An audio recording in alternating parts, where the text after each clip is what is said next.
Batalnya gugatan tim Ridho ke Mahkamah Konstitusi, dampaknya yang paling positif saya kira Pak Prabowo Subianto. Karena bagaimanapun koalisi Indonesia Maju di Jakarta ini yang dilihat dua tokoh, yakni Pak Prabowo dan Pak Jokowi. Ketika ini batal mengajukan gugatan, sentimen positifnya akan potensial diraup oleh Pak Prabowo Subianto. Kalau kemudian misalnya Pak Prabowo ini menggunakan segala otoritas dan kewenangannya sebagai presiden, boleh jadi dipaksakan untuk 2 putaran. Tetapi batalnya gugatan Ridho ini justru yang dilihat oleh publik adalah kenegarawanan dari Pak Prabowo Subianto yang tidak menggunakan kekuasaannya dan menghalalkan segala cara agar kandidatnya menang di Pilkada Jakarta.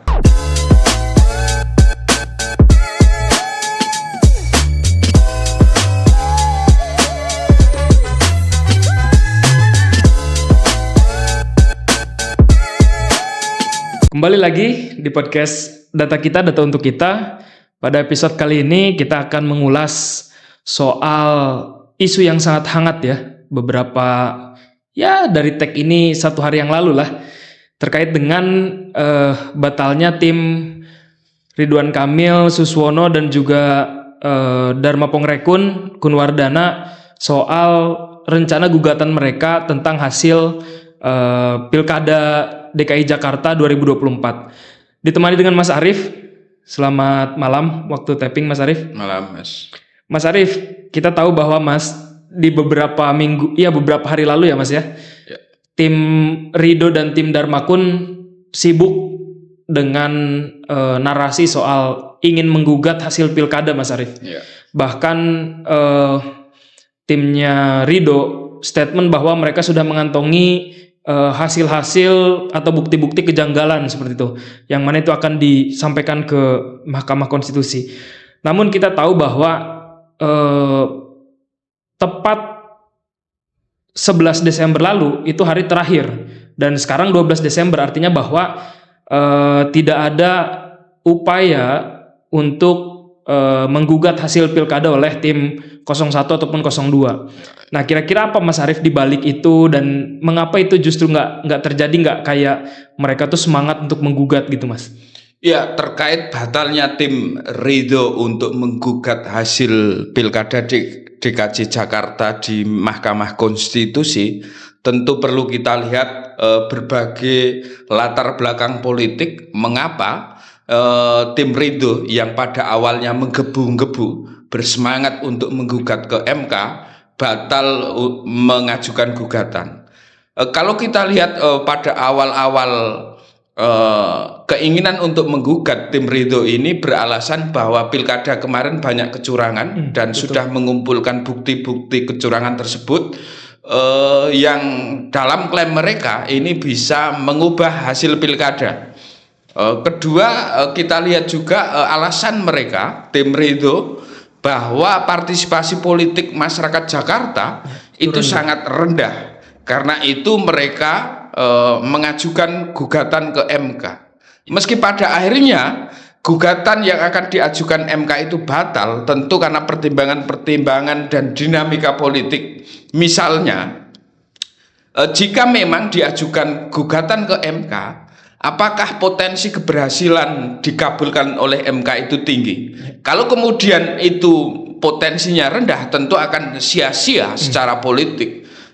Kedua, faktor-faktor kandidat di mana Mas Pramono ini politisi yang bisa berkomunikasi dan baik dengan semua kekuatan politik, bahkan tokoh politik.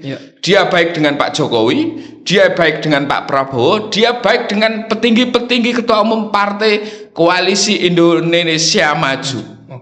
Itulah mengapa dugaan saya kenapa tim Ridho membatalkan mengajukan gugatan di Mahkamah Konstitusi. Selain memang selisihnya sangat tebal, 50,7% melawan 40%, yang intervalnya cukup tebal. Tetapi memang tim Ridho ini mengajukan gugatan dengan target untuk 2 putaran meskipun pada akhirnya batal mengajukan gugatan. Oke.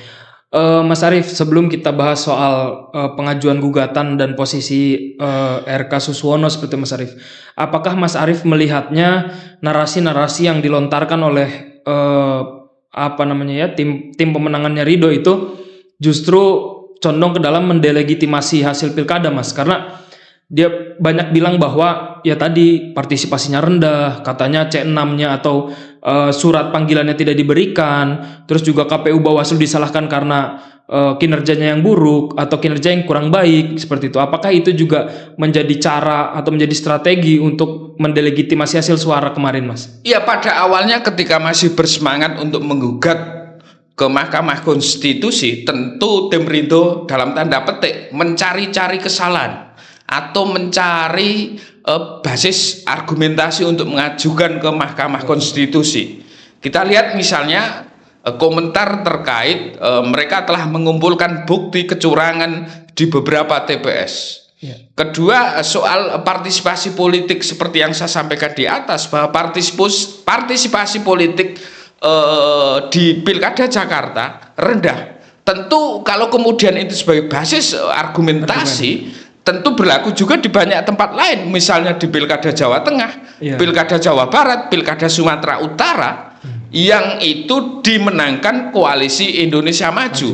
Upaya ini memang ketika ingin mengajukan gugatan boleh jadi termasuk upaya mendelegitimasi hasil pilkada, sehingga mereka punya basis rasionalitas untuk mengajukan gugatan ke Mahkamah Konstitusi, meskipun argumentasi yang mereka usung, argumen yang mereka sampaikan itu berkontradiksi atau kontradiksi dengan pilkada-pilkada di tempat lain, misalnya soal kecurangan dan partisipasi politik yang rendah. Oke. Kalau untuk menggugat ke Mahkamah Konstitusi itu, Mas Arief, kira-kira apa sebetulnya yang perlu dipersiapkan selain bukti, Mas? Apakah juga soal saksi kah, terus seperti apa, Mas? Saya kira untuk mengajukan gugatan di MK ya paling penting adalah bukti, ya, Mas, bukti. Karena akan diuji di Mahkamah Konstitusi sejauh mana misalnya jika terjadi kecurangan, apakah ini bersifat masif atau sporadis. Kemudian yang perlu dibuktikan adalah lembar C1 dari TPS. Nah, itu basis kunci putusan MK itu akan di C1. Karena suara dilihat dari situ, ya, Mas? Karena suara di situ. Dan kemarin saya lihat keyakinan diri ketika tim sukses Pramono Rano dalam konferensi pers bahwa mereka fix dasar C1 menang dan unggul dan satu putaran 50,07 itu berdasar C1. Seperti podcast kita kemarin, ya, Mas, ya? Kalau kemudian sudah memiliki C1, maka hampir mustahil terjadi pilkada 2 putaran. Dan ini telah disampaikan KPU bahwa pilkada DKI Jakarta satu putaran. Oke, Mas Arief, berbicara soal seperti yang kita sampaikan atau kita diskusikan di beberapa episode lalu, Mas Arief, menang kalah itu sebuah hal yang biasa di dalam kontestasi pemilu dan pilkada. Tapi Mas Arief, kita tahu bahwa jika kita melihat sosok Ridwan Kamil seperti Mas Arief, ya, yang mana eksistensinya tinggi, kemudian juga ya bisa dianggap politisi yang ya tua enggak, muda enggak, kayak gitu, ya, Mas, ya. Ibaratnya bisa disebut matang seperti itu. Nah, bagaimana sebetulnya dampak terhadap Ridwan Kamil ke depan ketika kita tahu beliau KPU seperti itu, ya, sudah menetapkan bahwa pemenangnya adalah Pramono Rano, Mas? Ya, pilkada DKI Jakarta saya kira menjadi presiden politik bagi Ridwan Kamil, yang notabene merupakan mantan gubernur provinsi terbesar di Indonesia, jumlah penduduknya, Jawa Barat, dan memiliki elektabilitas yang tinggi. Bahkan dalam Pilpres kemarin Ridwan Kamil masuk dalam radar bursa calon wakil presiden. Ironinya, hari ini Ridwan Kamil yang secara potensial sejatinya sangat besar untuk menang dalam Pilkada Jawa Barat, justru maju dalam Pilkada DKI Jakarta, yang akhirnya kita ketahui semua kalah dan tumbang dari Mas Pram dan Rano Karno. Bagaimana prospek dan peluang Ridwan Kamil ke depan?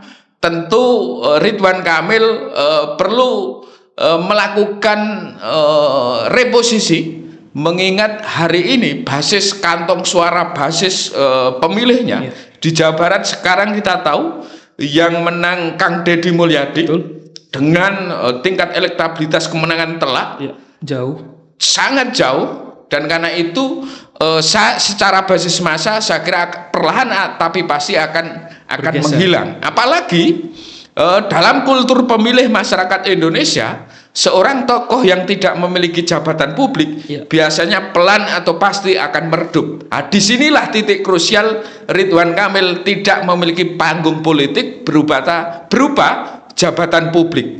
Orang yang memiliki modal sosial politik besar kemarin, Ridwan Kamil, justru hari ini tidak mendapat jabatan publik, yang artinya kehilangan panggung politik yang dampaknya elektabilitas, popularitas, dan ketokohannya potensi merebut jika tidak bisa membuat gebrakan dan kanal-kanal politik baru. Oke, tapi ini Mas Arief, apakah juga ada kemungkinan justru Ridwan Kamil diangkut oleh Pak Prabowo sebagai entah sebagai menteri, entah sebagai wamen? Ya, kalau kemudian ini diangkut misalnya penghargaan politik sebagai jabatan pelipur lara, bisa jadi Pak Ridwan Kamil ini diselamatkan atau sebagai pelipur lara dijadikan menteri atau wakil menteri atau bahkan utusan khusus presiden. Ini bisa jadi akan dilakukan Pak Prabowo, mengingat Ridwan Kamil ini juga memiliki basic profesional sebagai arsitek, atau kemudian misalnya dijadikan kepala IKN. Oke, itu mungkin terjadi ya, Mas? Sangat mungkin, tetapi secara politis itu bukan jabatan strategis seperti gubernur baik di Jakarta maupun Jawa Barat. Bagaimana dengan Suswono, Mas? Saya kira kalau Suswono akan kembali di partai, bagaimanapun Suswono punya rumah politik, dan karena itu bagi Suswono kalah dalam pilkada ini bukan berarti tamat karir politiknya. Dia tentu akan berkhidmat menjadi kader PKS, dan kalau kemudian PKS mendapatkan porsi kekuasaan, bisa jadi Suswono akan didistribusikan dalam kekuasaan tersebut. Bisa jadi masuk waiting list ya, Mas ya? Ya. Nah, Mas Arief, soal dampak ya. Kita tahu bahwa setiap keputusan memiliki dampak. Kemarin kita melihat banyak yang pro terhadap rencana gugatan atau kontra terhadap rencana gugatan yang dilakukan oleh Ridho. Tapi Mas Arief, apa sebetulnya dampak yang terjadi ketika Ridho ini nggak jadi ngegugat gitu, Mas? Apakah itu kemungkinan akan berpotensi positif terhadap pasangan Ridho, ataupun justru sebaliknya? Dan bagaimana hubungan mereka dengan partai-partai pengusungnya, Mas? Saya kira batalnya gugatan tim Ridho ke Mahkamah Konstitusi, dampaknya yang paling positif saya kira Pak Prabowo Subianto. Karena bagaimanapun koalisi Indonesia Maju di Jakarta ini yang dilihat dua tokoh, yakni Pak Prabowo dan Pak Jokowi. Ketika ini batal mengajukan gugatan, sentimen positifnya akan potensial diraup oleh Pak Prabowo Subianto. Kalau kemudian misalnya Pak Prabowo ini menggunakan segala otoritas dan kewenangannya sebagai presiden, boleh jadi dipaksakan untuk 2 putaran. Tetapi batalnya gugatan Ridho ini justru yang dilihat oleh publik adalah kenegarawanan dari Pak Prabowo Subianto yang tidak menggunakan kekuasaannya dan menghalalkan segala cara agar kandidatnya menang di Pilkada Jakarta. Saya ingat kata-kata Rocky Gerung kemarin, Mas, bahwa Jokowi dan Prabowo di Pilkada DKI Jakarta itu cut loss, Mas. Iya. Jadi mereka nggak mati-matian untuk Pilkada Jakarta. Apakah itu juga mungkin seperti yang kita bahas sebelumnya ya? Efek dari Pramono, Mas? Satu lagi, saya kira ini juga ada dari sisi kalkulasi politik. Ya. Kalau kemudian Pak Ridwan Kamil ini terpilih jadi Gubernur DKI Jakarta, kita tahu Gubernur Jakarta adalah panggung besar, betul, karena akan disorot banyak media dan dilihat tidak hanya masyarakat Jakarta, tetapi seluruh masyarakat Indonesia. Jika kemudian misalnya Ridwan Kamil terpilih sebagai Gubernur DKI Jakarta, boleh jadi ini juga bisa menjadi ancaman bagi Pak Prabowo Subianto dalam Pilpres 2029. Okay. Ini saya kira pertimbangan-pertimbangan spekulatif yang mencoba saya lihat dari perspektif politik ke depan dari sisi elektoral. Oke. Nah, menurut Mas Arief, ketika kita bicara soal perspektif ke depan ya Mas Arief ya, 2029 itu kan nggak begitu lama Mas Arief ya. Jika Ridwan Kamil lebih memilih pulang ke Jawa Barat Mas, entah itu pakai WUS misalnya atau pakai Prima Jasa seperti itu Mas. Kira-kira apa yang harus dilakukan Ridwan Kamil di Jawa Barat? Kalau misalnya beliau lebih merasa Jawa Barat adalah rumah saya gitu, tempat atau panggung politik saya, walaupun ya gubernurnya Deddy Mulyadi kayak gitu. Gimana Mas? Saya kira kalau pulang ke Jawa Barat akan susah untuk melakukan reposisi dan rebranding, mengingat Jawa Barat sekarang itu dalam kekuasaan Kang Deddy Mulyadi. Saya tahu persis bagaimana kelincahan Deddy Mulyadi dalam mengorkestrasi kewenangan dan kekuasaannya. Sehingga potensi mendapat ruang politik di Jawa Barat saya kira menjadi lebih kecil. Bahkan untuk menjadi ketua Persib saja susah, bisa jadi. Berarti ada kemungkinan Mas jadi kembali jadi profesional, jadi arsitek. Kalau kemudian jabatan-jabatan publik, jabatan-jabatan politis saya kira agak berat. Kecuali kemudian ada kebaikan hati dari Pak Prabowo Subianto, jabatan-jabatan yang bersifat penunjukan bukan pilihan. Oh iya Mas Arief, kembali soal gugat-menggugat ya Mas ya. Apakah ini juga faktor Jakarta yang kata Mas Arief disorot oleh seluruh masyarakat Indonesia? Artinya bahwa ketika seorang menggugat, ya harus punya basis data yang baik, basis data yang real, dan bukan cuma basis data yang nggak bisa dipertanggungjawabkan. Apa itu juga faktor yang menjadi penurun niat dari tim Ridho Mas? Saya kira yang paling signifikan adalah tidak mendapat restu dari elit Koalisi Indonesia Maju, termasuk boleh jadi dari Pak Prabowo Subianto. Jangan berisik lah gitu ya Mas ya. Jangan berisik, dan kalau kemudian ini dipaksakan 2 putaran, dugaan saya potensi terjadi letupan sosial chaos politik terbuka lebar. Kalau kemudian itu dipaksakan, tentu yang rugi adalah Presiden Prabowo Subianto. Berarti akan berdampak pada Presiden sendiri ya Mas ya? Mas, terakhir mungkin Mas ini, apakah keputusan tidak jadinya menggugat itu justru menjadi langkah menuju politik yang lebih dewasa dan damai Mas di Indonesia ini? Ya, saya kira batalnya gugatan ini menjadi pembelajaran politik dalam membangun peradaban demokrasi. Saya kira setiap politisi harus paham dan sadar bahwa dalam kontestasi pasti ada yang menang dan ada yang kalah. Dan kalau kemudian kalah, ya harus legowo. Ridho harus ridho gitu Mas. Ridho harus ridho dan legowo. Gitu. Baik, Mas Arief, terima kasih banyak analisis politiknya. Harapannya ini bisa jadi benchmark ya, bisa menjadi catatan untuk kedepannya para politisi melihat bagaimana Jakarta itu digambarkan, terutama soal dinamika politik. Makasih Mas Arief. Sampai bertemu di episode selanjutnya. Jangan lupa subscribe, like, dan komentar di bawah ini. Makasih teman-teman.